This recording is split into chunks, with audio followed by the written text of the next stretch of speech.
news right here on your TV. It's Tuesday, April 28th, and I'm Jessica Kading. The region has reported 14 additional confirmed cases of COVID-19 and another 2 probable cases in Halton since yesterday, bringing the total caseload to 509. 17 more people have fully recovered since yesterday. Taking a look now at the number of new cases reported over time in Halton, you can see that the number of new cases seems to be lessening as the days go on, which is consistent with the province's findings. It is, however, important to interpret the past 14 days with caution since it takes time for symptoms to develop. Also of note is the spike you see on April 11th. That's due to expanded testing and identification of COVID-19 among asymptomatic individuals at Mountain View residence, where there was an outbreak. To date, 64 Halton residents had cases that required hospitalization, and 29 are currently in hospital. Premier Doug Ford announced a roadmap to begin reopening Ontario yesterday, and the City of Burlington has announced that they're looking forward to implementing a similarly phased approach. For now, City Hall and city facilities will remain closed through to the end of June as previously announced. Mayor Marianne Mead-Ward wants you to know that the city remains committed to being completely transparent about their plans and the specific behaviors they're asking of the public.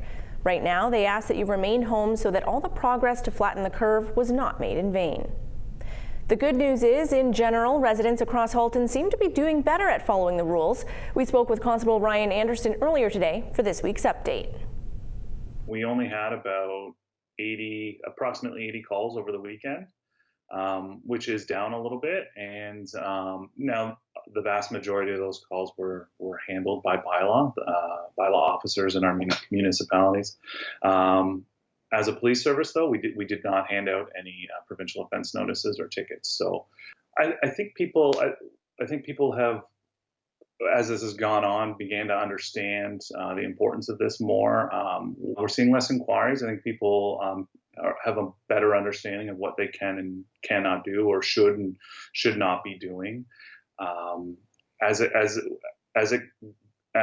stands now, nothing has changed legally. With our Quarantine Act and the EMPCA Act, that the emergency measures that the government of Ontario has enacted, nothing has changed in the past few weeks. It's a good sign. I think the numbers show that people are doing what they're supposed to be doing and staying home, and for the most part, everybody has done their part for our collective well-being. Some of the inquiries we're getting, so I'd say the most common one we're getting lately is people with the nice weather. People want to get outside, which is totally understandable. We've all been inside for winter and inside because we're self-isolating and doing our part.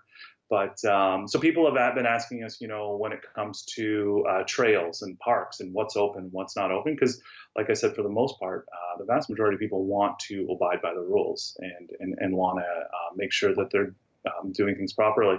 So what we're kind of directing is, if there's no signage and nothing clear, you can always contact the town or city that you live in. So whether it's Burlington or Milton or Oakville, and ask them about a particular trail or park, and they should be able to tell you whether that one's open or closed. It's not a blanket statement where we can say all trails are open or all trails are closed. Some have been closed and some have been open. So it's best to direct those questions directly to the city or town that you live in. Although Anderson says we're doing better with following the rules, it doesn't mean bylaw officers haven't been issuing tickets. Between April 20th and 26th, bylaw officers in Oakville issued 13 tickets for dogs off leash, which includes failing to keep a 2-meter leash length, and also a ticket for preventing an officer from exercising this bylaw. All 14 offenses were issued a $300 bylaw enforcement ticket. Meanwhile, in Milton, bylaw officers responded to 50 COVID-19 related calls, none of which resulted in tickets or fines. The Ministry of Municipal Affairs and Housing and Ministry of Transportation have decided that there's no provincial requirement for mobility hubs to be identified in municipal official plans, and that includes downtown Burlington. The province has also agreed that the John Street bus terminal does not constitute a mobility hub. This means that the region of Halton, working together with the City of Burlington, now has the ability to remove the identification of a mobility hub and major transit station area designation downtown Burlington. I was able to connect with Burlington MPP Jane McKenna earlier today for comment.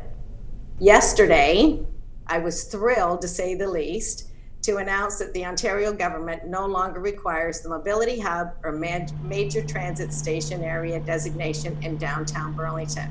So what this means is that Halton Region can work with the City of Burlington right now to immediately submit a request to the province to remove these designations from the region's official plan.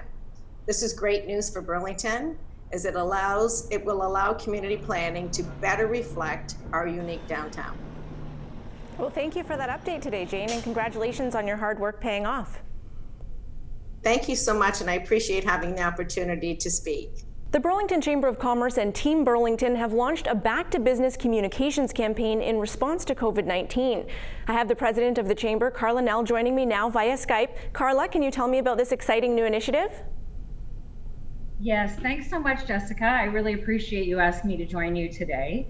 We're really excited to be launching a communication campaign which is intended to educate and inform the public about how they can truly support the business community by practicing physical distancing at this time.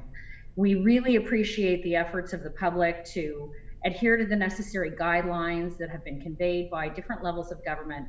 And we're trying to ensure that individuals in our community understand that not only is that essential to saving lives, but it is essential to saving and restarting our economy in the long term. What do you anticipate in terms of businesses here in Burlington and their ability to reopen? Well, a lot of businesses have been doing their utmost to adapt, obviously, to the pandemic situation. Many are engaging in e-commerce, looking at alternative service delivery options. We've seen a significant emergence of takeout and curbside delivery options for food, as an example. But for the most part, employees and employers really want to get back to business as usual as soon as possible. And it really is quite critical to the local economy's viability. So the more we stay apart now, the sooner we're going to be able to come together, and the sooner businesses and their employees are going to be able to get back to work. Now, are there other ways that we can help local businesses stay in business?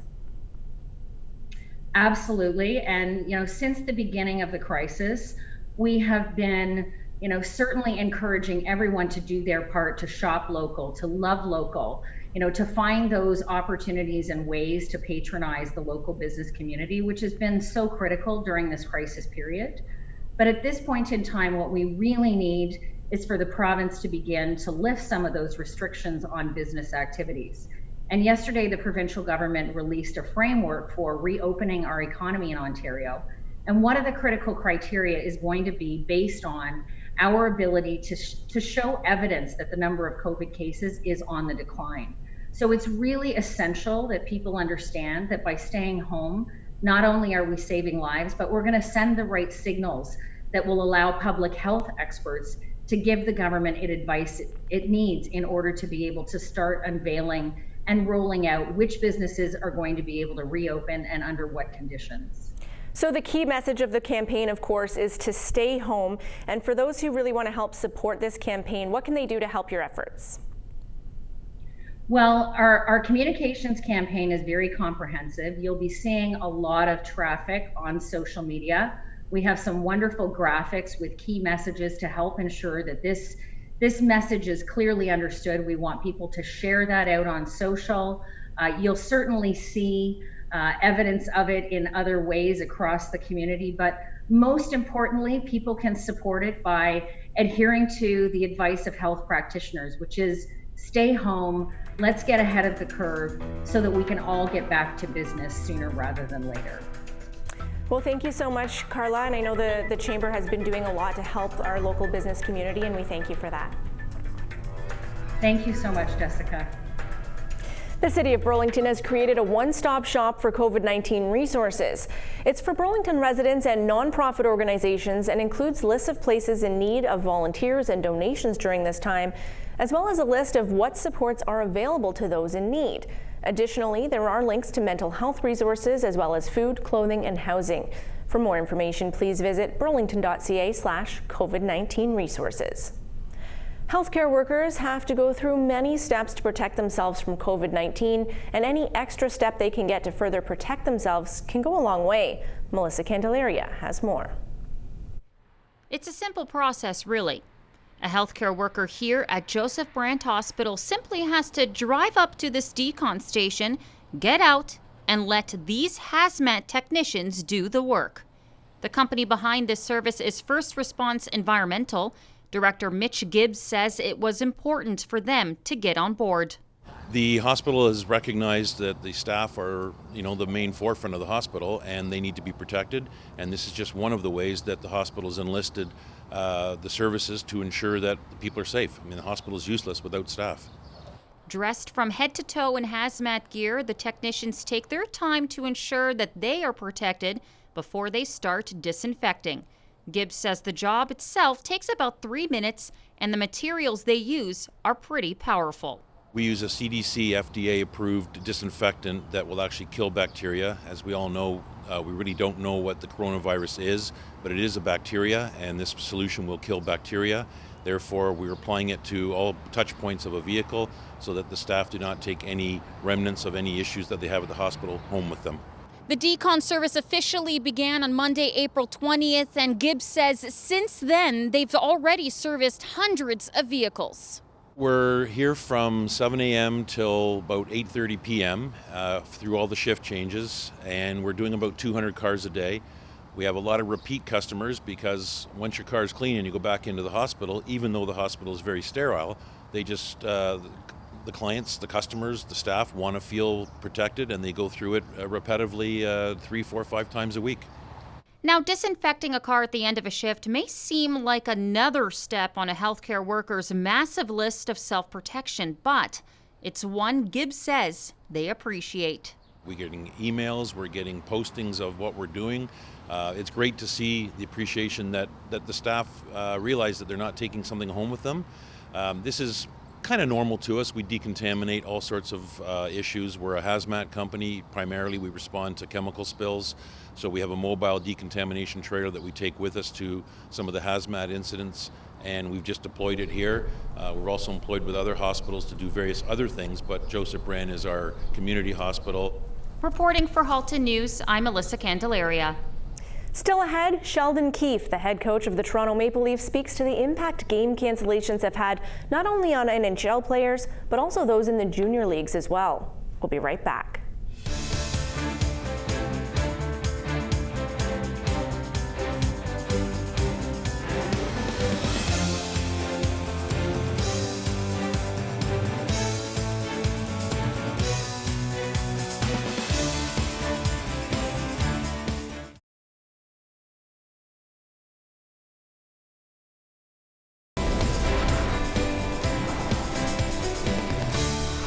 Shelters and rescues across Halton are dealing with financial constraints after having to close their doors amid the COVID-19 pandemic.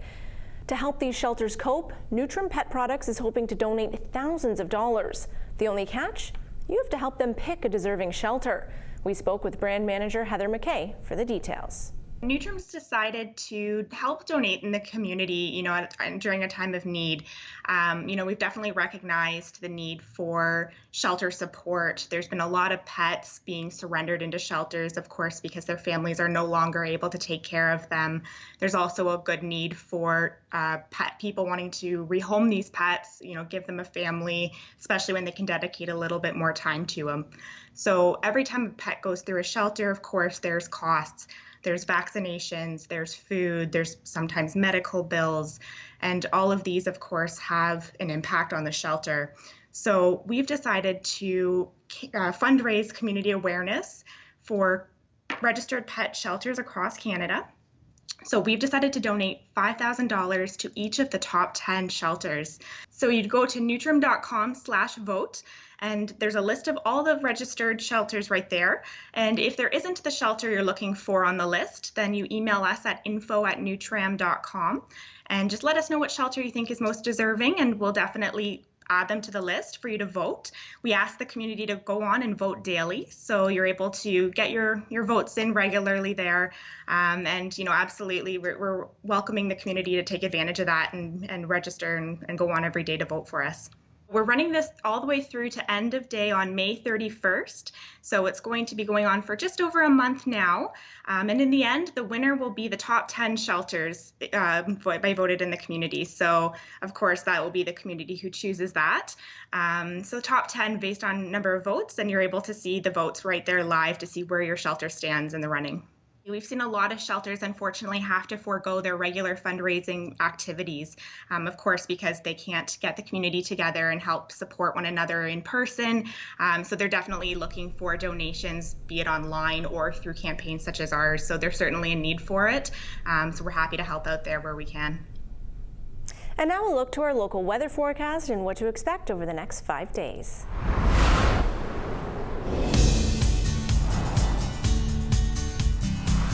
It was cloudy out there today. Taking a look at our forecast, we still have a few more days of rain showers before that sunshine comes back. 11 degrees as our high tomorrow. That's only a 30% chance of rain showers, but by Thursday that goes up to a 70% chance. But remember, spring showers bring May flowers. April is here and it's 16 degrees on Friday, and that's when we'll see that sun starting to return. And then Saturday is looking like a beautiful day. 17 degrees as our high with a mix of sun and cloud, mainly sunny skies, but then that chance of rain returns on Sunday. 60% chance, but 18 degrees as our high. Not bad.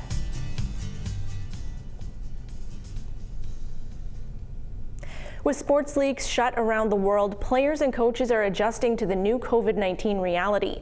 Our sister station in Pembroke caught up with Toronto Maple Leafs head coach Sheldon Keefe to ask what impact this might have not only on NHL players, but those in the junior leagues as well. You know how special junior hockey is for players. You won an Ontario Hockey League championship with the Barrie Colts. You played in a Memorial Cup. You won as a coach at the junior A level. You won a national championship at the junior A level. And then there's this year, particularly for graduating players. All of the junior A leagues and the major junior A leagues have been shut down. You have to feel for those players. What's your reaction to that, having been a junior player and remembering you have a shelf life? At 20, you can't play junior anymore.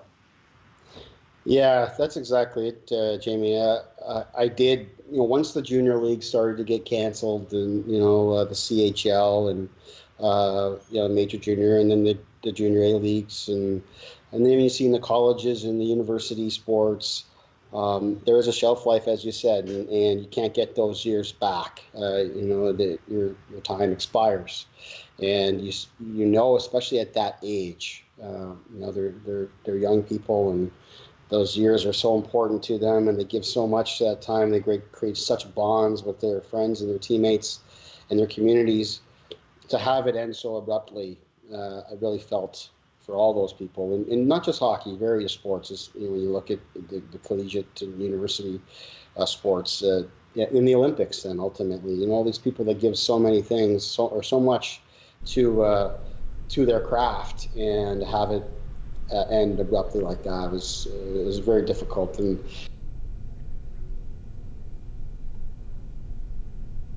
in business news, the Canadian dollar rose higher Tuesday as currency investors showed optimism regarding the potential easing of restrictions due to the virus. The TSX also rose about 1%. Here's a look to some of those closing numbers on North American markets.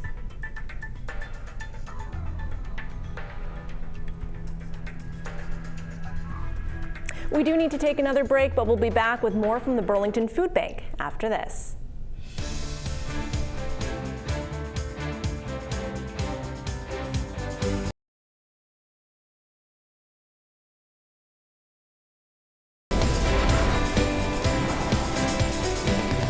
Welcome back to Halton News. I'm Jessica Kading. In addition to all the additional work that our frontline healthcare workers have been doing on a daily basis, those at Joe Brant Hospital also filled food bins and sent financial donations to the Burlington Food Bank to help provide nutritious food to those in need. With today's update, here's the Executive Director of the Burlington Food Bank, Robin Bailey. I just wanted to say a couple of things that came out of the Premier's speech yesterday, saying that it could be a while still till things open up, and a little bit of a plan of things opening up. But the most important thing for us is that we're going to be here for the long haul. We know that it's going to be quite a while until everything's open back up again, and that people are going to struggle. And so we want to make sure that people throughout Burlington know that we've been planning well ahead of this. When we started to hear that there was things going on, we started to plan ahead, and we've continued that.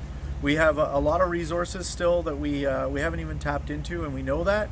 And we were really, really appreciative of the community in their support, and want to make sure that those who are in need know that we're going to be here for them throughout all of this pandemic, no matter where you're at. We also heard great news yesterday about the community gardens opening up. We hope to be able to get ours opened up relatively soon. Again, it's going to be up to each city as to how that works, and we look forward to working alongside the city and getting our 7 plots at the Maple Avenue garden opened up.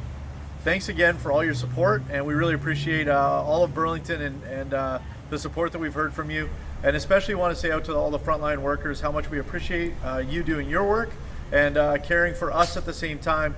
We're trying to make sure that we do our best at the same time. You may see candles in your neighbor's windows this evening, as today marks a national day of mourning. This day is meant to remember and honor Canadians who have lost their lives due to workplace tragedy. This year, with COVID-19, there's additional significance as the frontline healthcare workers risk their lives day in and day out for the rest of us. To join in this solemn occasion, light a candle in your window tonight at 8 o'clock. The Government of Canada has launched a new portal dedicated to mental wellness on canada.ca/coronavirus, and the Canadian COVID-19 app is also available. Wellness Together Canada provides tools and resources to help Canadians get back on track. These include modules for addressing low mood, worry, substance abuse, social isolation, and relationship issues. If you're in immediate need and an adult, text wellness to 741-741. If you're a youth, text wellness to 686868. If you need help, someone to help pick up grocery or pharmacy items for you or other urgent goods, you can call 647-873-2230 and a volunteer will safely help you get what you need. If you'd like to participate in this program and help those in need, please visit the Good Neighbor Facebook group. The Milton Chamber of Commerce MP Adam Van Couverden, MPP Parm Gill, and Mayor Gord Krantz and the town's Economic Development Department have teamed up to provide a series of free virtual forums to help provide clarity, direction, and advice in these challenging times. Tomorrow, they will address the summer employment options for businesses and students. You can join in by registering on the Milton Chamber website and connecting online from 3:30 to 4:30. We'll be back with another edition of Halton News tomorrow night, live at 5:30. In the meantime, we invite you to follow us on social media at YourTV Halton on Facebook, Twitter, and Instagram. Our website is yourtv.tv, and we also welcome you to email us any questions or story ideas at haltonnews@cogeco.com. For Halton News, I'm Jessica Kading, and I'll see you tomorrow.